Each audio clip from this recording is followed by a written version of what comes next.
Okay, welcome to our Team Southern Strong call. It is November 15th, and like I said earlier, I feel like it's been forever since we've done a team call, even though it's only been 2 weeks. So thank you for those of you who have hopped on. I'm going to share my screen again real quick.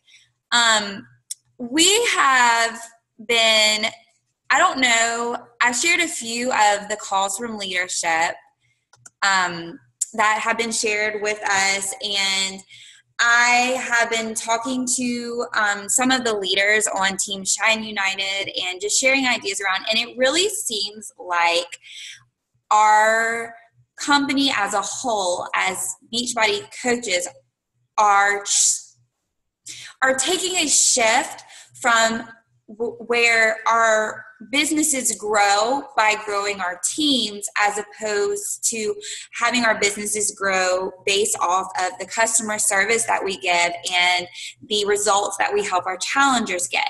I am so excited about this shift because I really feel like this is where our team thrives. We do a really great job of taking our challengers and making them a priority, and maybe we don't always hit Success Club every single month, or we're not recruiting coaches every single month, but the people that we do, we give them 100% and give them their all. So I really wanted to talk tonight about challenge groups, because that's a place that I have been struggling. Honestly, guys, my challenge group in October was a complete dud. And it made me realize that I need to change things up. I was getting bored with it. I knew my challengers were getting bored with it. And by the end of it, after having like an incredible challenge group in September for the health bet and having a lot of participation, it really just made me take a step back and realize that I needed to do a lot of research and development and figure out what I needed to do to better serve my challengers. So that's what we're going to be talking about tonight. Just a quick announcement. I wanted to remind everybody about our Team Spirit group. Really, as far as being spirited or doing posts or things like that, I don't think that our dream team is doing anything for that. I haven't seen anything. I've asked about it in our bigger teams and just have not really gotten much response from that, other than, of course, hitting Success Club. And I looked today because I got an email and it said I had a certain amount of points, and I was really confused about how I got the points and what they meant. So I wanted to get on and tell y'all as well that you earn points for our Team Spirit team more so than just earning Success Club points. You get them in two ways: by earning Success Club points and getting your eligible customers and coaches engaged with the My Challenger Tracker app. So you get 1 point for the Team Spirit point, for a Success Club point, and then they double the points if you have someone who enrolls into the My Tracker app. So like right now I have 8 points, and then my understanding is those 8 points would be doubled if each one of those people enroll in a My Challenger Tracker app. So if you're running a challenge group this month, I really encourage you to do that, to run it through the My Tracker app so that you can double up in those points. And I have heard a rumor that in the, I don't know how far away future, but Facebook is going to start making a shift toward paid groups, where it's not going to be easy to run a group on Facebook as easily as we are now, where we can go and we can make 600 new groups every single day. We may have to pay for those in the future. So my goal, because I'm cheap and I don't want to pay for a Facebook group, is to start getting into the habit of using this wonderful app that our company has given to us. And between us, this is like super confidential, so I have heard that we are going to be getting the live option in the Tracker app soon from Beachbody, because I know that's really one of the perks that I like about using a Facebook group, that I can go in and be live and have that like really raw and intimate conversation and interactions with my challengers. But you can't do that in the Tracker app. You have to upload a YouTube video. So in the near future, rumor has it, we'll be able to do that. So if you have hit Success Club 5 and you're signed up for a Team Spirit team, you will receive a exclusive Core de Force t-shirt and tank. And I know both of you that are on live and a lot of the members on our team are doing Core de Force, and hopefully y'all are loving it as much as I am. To be honest, the 47-minute long workouts are killer for me because, you know, I'm all about the 22-minute or 30-minute workout, but I'm also seeing these absolutely amazing results and am loving every second of Core de Force. So hope y'all are as well. Okay, so I got on today and over the past few days and have been listening to other team calls about challenge groups.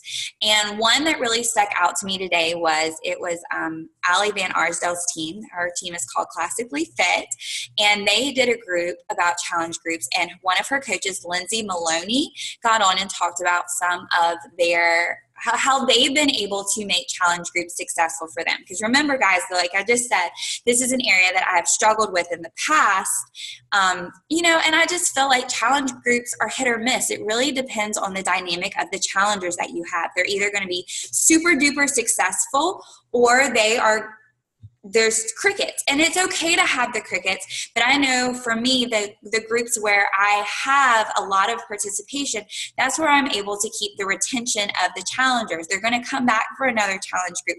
They're going to keep their Shakeology. They're probably going to come back for another program later down the road, as opposed to the challengers who kind of die off toward the end. It's super quiet and there's not much going on. As coaches, and I think sometimes we forget this, challenge groups are the heart of our business. This is why we're here. Carl Deichler and his partner, who I don't remember his name off the top of my head, started this company because people were going out. They became very passionate about the Beachbody programs and decided we want to create these forums. And in these forums, they were sharing tips and they were encouraging others. And they were basically running challenge groups without the name challenge group. And they decided, you know what? These people are so passionate about our programs. We need a way to compensate them, because all of a sudden Beachbody sales went up and more people were signing up and they were getting these excellent results because they had that accountability and they had that motivation from each other, even though coaching really wasn't a thing yet. That is what we do when we sign up for coaches. It's to pay it forward, to pay the excitement that we have for these life-changing programs forward. I know for me, when I signed up to be a coach, I could not wait to run my very first challenge group because I felt like a brand new person and wanted to give that to the people that were in my life. I wanted to sign up every single one of my family members. I wanted to sign up all of my best friends because I wanted them to take part in the secret that I feel like in Goldmine that I had stumbled upon, because I had this brand new energy and I felt great about myself and it was just life-changing. And that's what we do as coaches. We run challenge groups to help people change their lives to be healthier and happier. And without challenge groups, we don't really have a business. If you aren't running challenge groups every single month, then it's kind of like Success Club, then there's not much going on. So I know that for me, my goal is to run 1 or 2 challenge groups every single month. It doesn't necessarily have to be all new challengers either. It's to get those old challengers re-engaged so that they're taking another step forward to being closer to a healthier lifestyle. Setting up for success. I know for me, my favorite week of challenge groups is the preseason. And I think that's really because that's when I can help set my challengers up for success. I feel like all of these programs, or when I started my first 21-day fix, it felt like a brand new language to me. I had to sit down. I had to read my nutrition guide from cover to cover. I was that type of person where I couldn't follow my coach's meal plans because first off, I didn't like anything that she had on there. I thought it all sounded gross. And so I sat down and made my own meal plans. But not everybody's going to do that. They're not all going to be that self-motivated, and we have to set the stage for them to be successful. And so, that means starting from day one, delivering what you promise. I know that when we have conversations with challengers, we have these, I know for me, I tell them, you're going to get meal plans, you're going to get shopping lists, personalized meal plans, shopping lists, recipes, one-on-one coaching, motivation, daily accountability. And from the get-go, we want to be able to deliver on what we promise. I have kind of on and off, I don't know how much of a difference it makes, but I have sent emails from the day that they sign up. And I know that some coaches have really good success with that.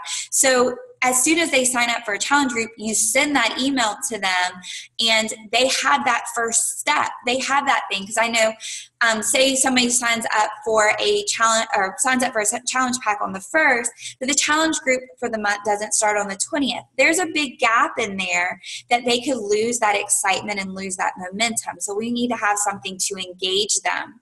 Like I said, it sets the stage for the remainder of the group. I feel like preseason is vital.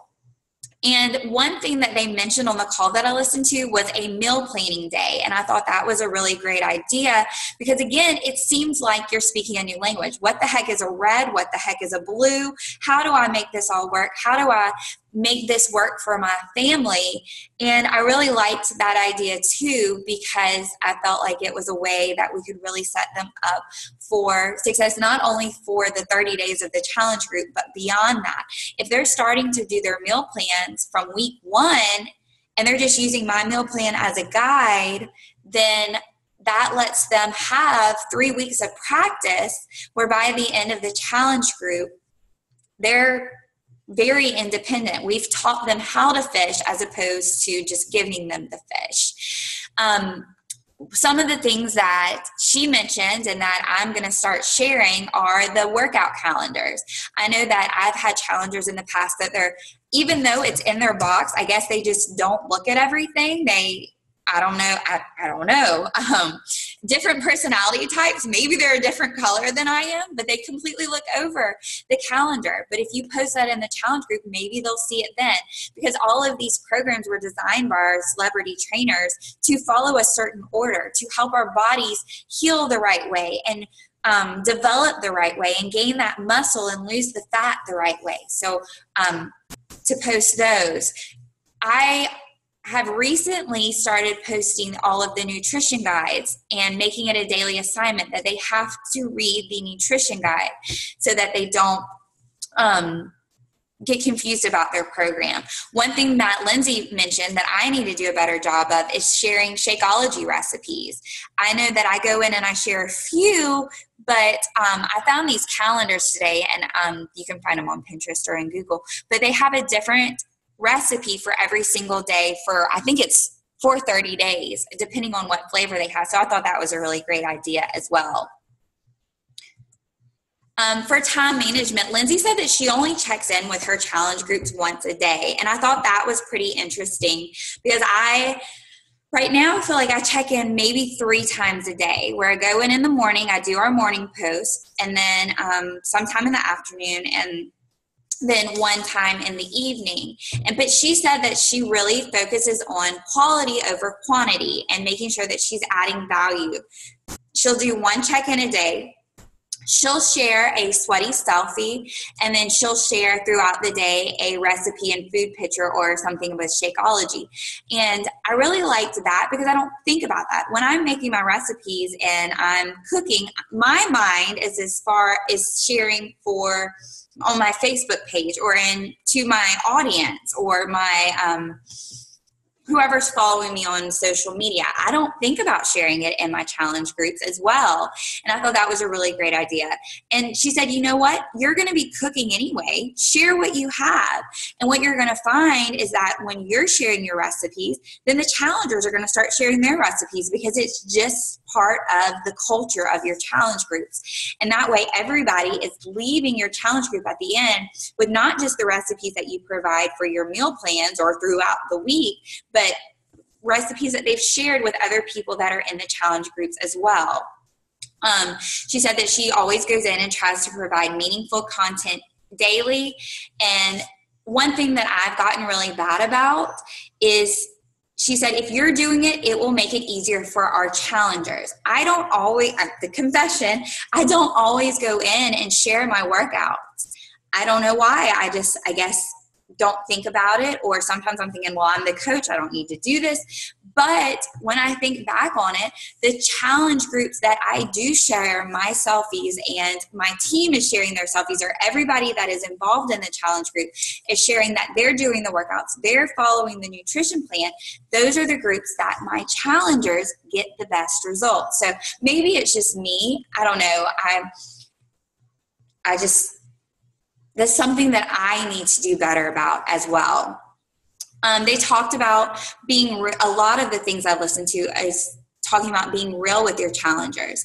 Help them find the balance. When you eat pizza, post about eating pizza. If you go out with friends and have a beer, post about going out and drinking a beer, having a glass of wine with your friends. That, this lifestyle is not 100%, that it's 80-20, and that we just shoot for progress over perfection and working with them, not above them. If we have, I need to do better about this. But if I'm having a bad day and I had 10 pieces of Halloween candy that's still sitting on my counter from the end of October, I need to be honest with my challengers that, guys, this is real life. I'm going to do better tomorrow. Yeah, my nutrition was a 2 today, but tomorrow I'm going to be a 5, and I want you to be a 5 right there alongside me. And that way it makes it easier for the challengers to be vulnerable and for them to see that we're there to support them even on days when their nutrition is a 2, because sometimes their coach has a 2 day or 1 day. And it just helps build that relationship and that trust a whole lot better. And I have a lot of 2 days. I'm going to be honest. I need to share a whole lot more. They talked about this quote. They shared this quote, and I really liked this because I feel like if this doesn't describe what we are as coaches, I don't know what does. And it says, I'm a lighthouse rather than a lifeboat. I do not rescue, but instead help others find their way to the shore, guiding them by my example. And they talked very strongly about still being a challenger, staying in phase 1, showing up every day, working toward your goals. And we do this on our Facebook pages, but are we doing it in our challenge groups as well? Are you showing your challengers that you are going alongside them every step of the way? I think that when I first became a coach, I had this idea that I needed to be the expert. They were coming to me and I needed to be able to answer all their questions, and I needed to give this illusion that I had it all figured out, even though I was only a month into my fitness journey. I was still figuring it out all on myself. And what I'm seeing now is that along the way, more of my challengers would have been successful if I had shown them that this is a process. And I probably would have been able to recruit at the end of those challenge groups more coaches, because they didn't have this illusion that coaches had to be on a pedestal and have it all figured out, but that we were figuring it out along the way together. Your challengers need to see that you still have goals, but you've found the balance, that you figured out how to make this a lifestyle. And again, I talk about this on my social media, but I don't do a very good job of talking about it in my challenge group. So that's something that I want to do better, and wanted to share that idea with y'all from them as well. I believe my most important job is being there when you need help. We need to make sure that that's very clear to our challengers, that we're there to help them every single step of the way. And I know that I'm preaching to the choir, but are you checking in to every single one of your groups? Even if you aren't the head coach or whatever that means running your challenge groups, if you're not the ones doing the posts every day, if you have a challenger in a challenge group, you should be checking in and adding value every single day. We work way too hard in our challenge groups. And again, I'm preaching to the choir, and I'm just going to get on my soapbox for just 2 seconds, and I promise to get off. But we work too hard for coaches to make a commission and then drop them off in a challenge group and never see them again, because they think that a coach has them taken care of for those 30 days or whatever. if you sign up someone, you have to deliver on your promise. And that's not just promising to put them in a challenge group. That's promising that you'll be with them every single step of the way, regardless of who is getting up, of who's posting in your challenge group. That means that you show up, that you're being a challenger, that you're supporting them, that you're checking in with them outside of the challenge groups as well, and are just walking alongside them from the first day of their program until whenever they reach their goals, even if that is 2 years from now. Okay, and lastly, this is something that I, again, struggle with. I try to be very transparent with y'all with the things that I struggle with and things that I'm working on, but meeting your challengers where they are. As much as vital as our challenge groups are, sometimes you're going to come across those challengers who just aren't into it. They don't want to log into an app. They don't want to be a part of it. I don't know why, but those challengers are just going to come up, and it's important for us to meet them where they are. Maybe they would prefer a phone call. Maybe they would prefer a text message. I've had challengers that ask me, you know what, I just can't log into the app every day. Can you send me an email? I don't really know the difference, but that's what is beneficial to them. So I'm going to meet them where they are. And hopefully eventually, as they're seeing those results, they will kind of move over into the challenge groups, and they'll see that community is important. But we just got to do what is best for them. And maybe it's going to take a little bit more effort, and it's going to take a little bit more time on our end. But remember that they spent a lot of money for these challenge packs. I know for me that I paid $160 for my 21-day fix when I first started, and that was a lot of money, and I was really nervous.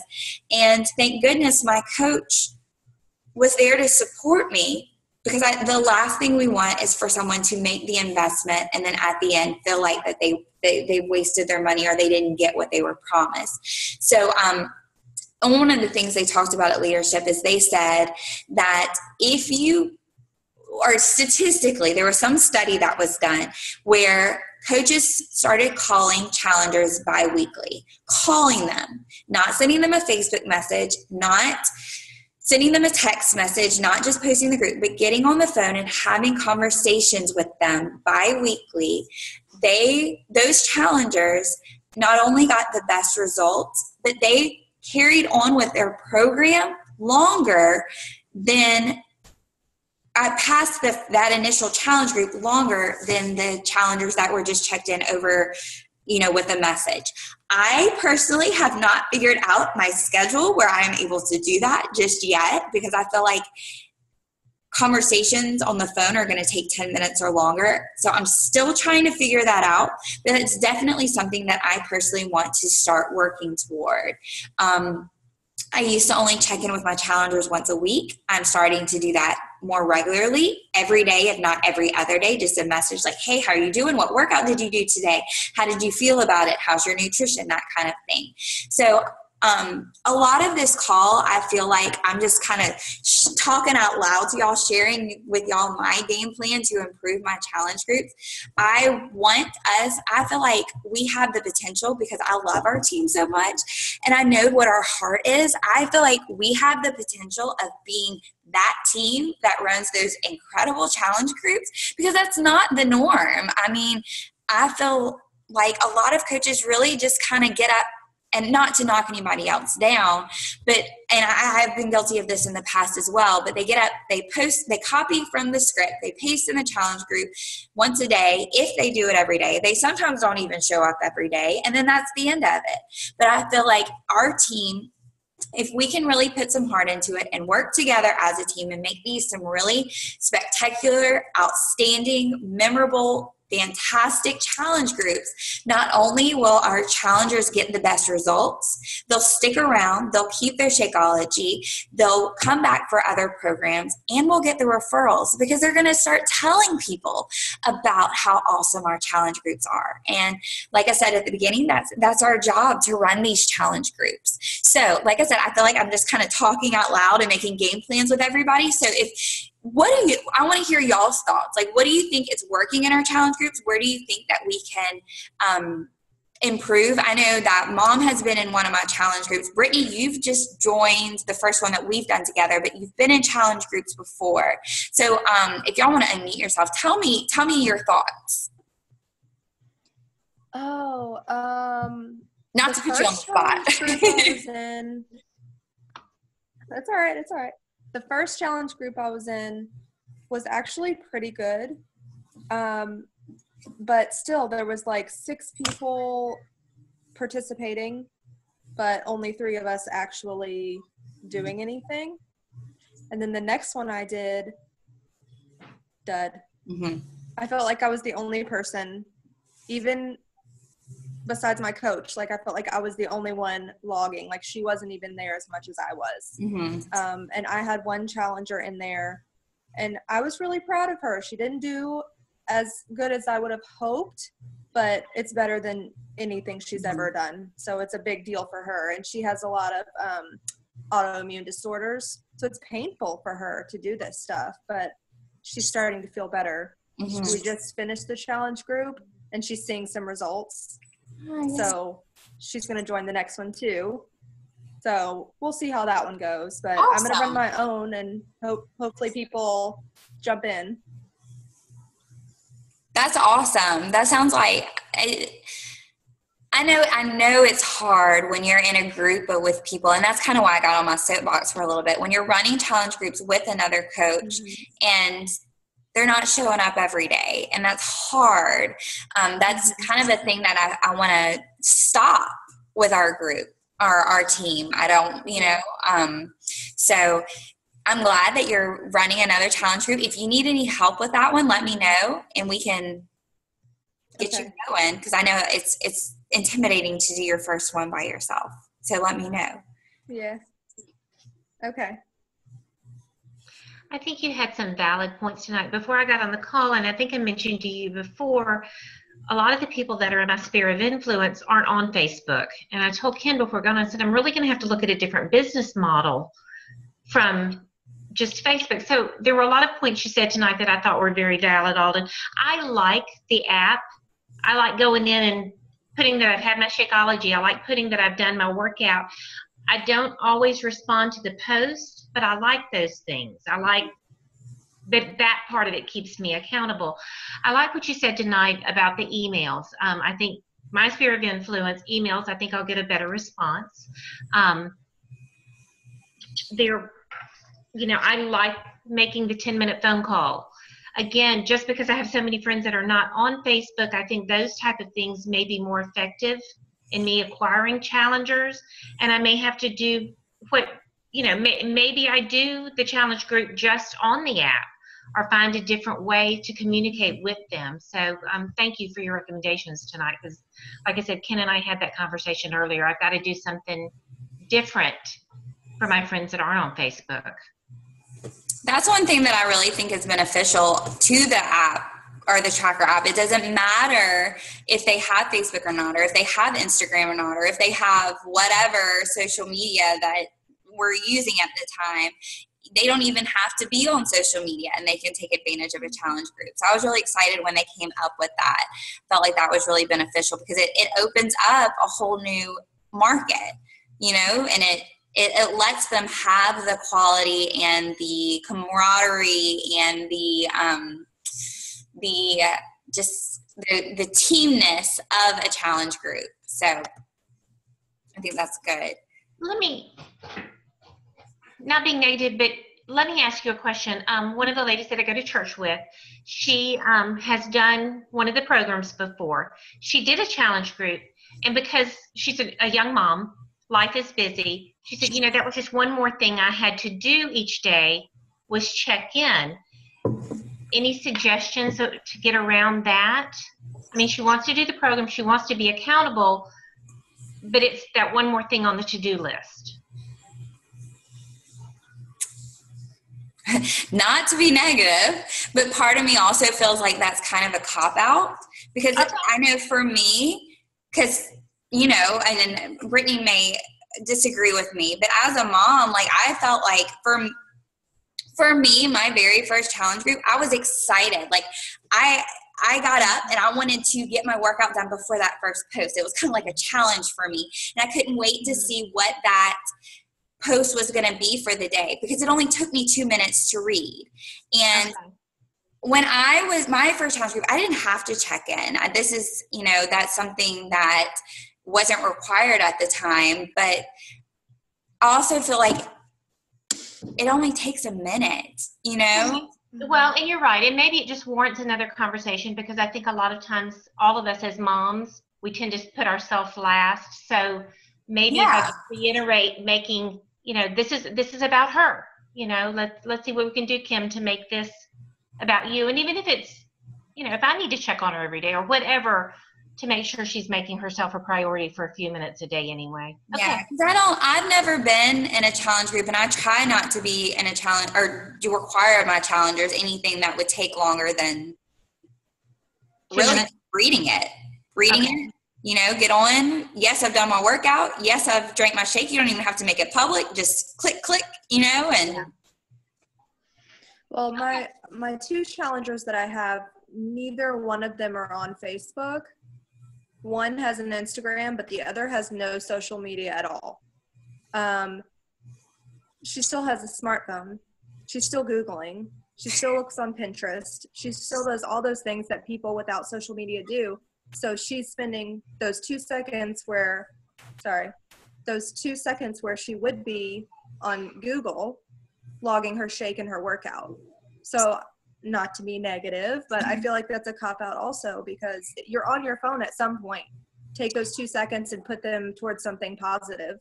So are you going to run your challenge group using the app and give her the opportunity to just the app? Yeah, I'm not going to use Facebook because I'm not going to use the Facebook. I'm just going to use the app because it's just, for me, I feel like I'm already checking into so many other Facebook things. I feel like if I just use the app, it's more personal with my challengers. Okay.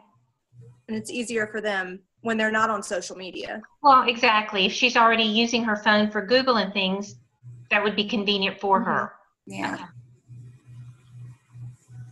Yeah. Well, thank y'all for hopping on. My little timer thing's telling me I have just a few minutes before I have to upgrade, and I'm not ready to upgrade yet. So thank y'all for getting on. I hope y'all are having a wonderful week. I hope that your month is going well. If y'all ever want a one-on-one or just to talk about how to get you to your goal for the month, y'all shoot me a message or sign up for our little scheduler thing, or just y'all know how to get in touch with me. But we have half the month left to go, and I have no doubt that we'll be ending the month strong with our Team Spirit Challenge, and I hope y'all have a great rest of the week. And Tuesday, we will still, even though it's going to be Thanksgiving break, we'll have a very short call. So if you're out of town, I completely understand, but just wanted to let y'all know that we will be having a call again next week. Okay. Thank you, Brittany. It was nice to see you.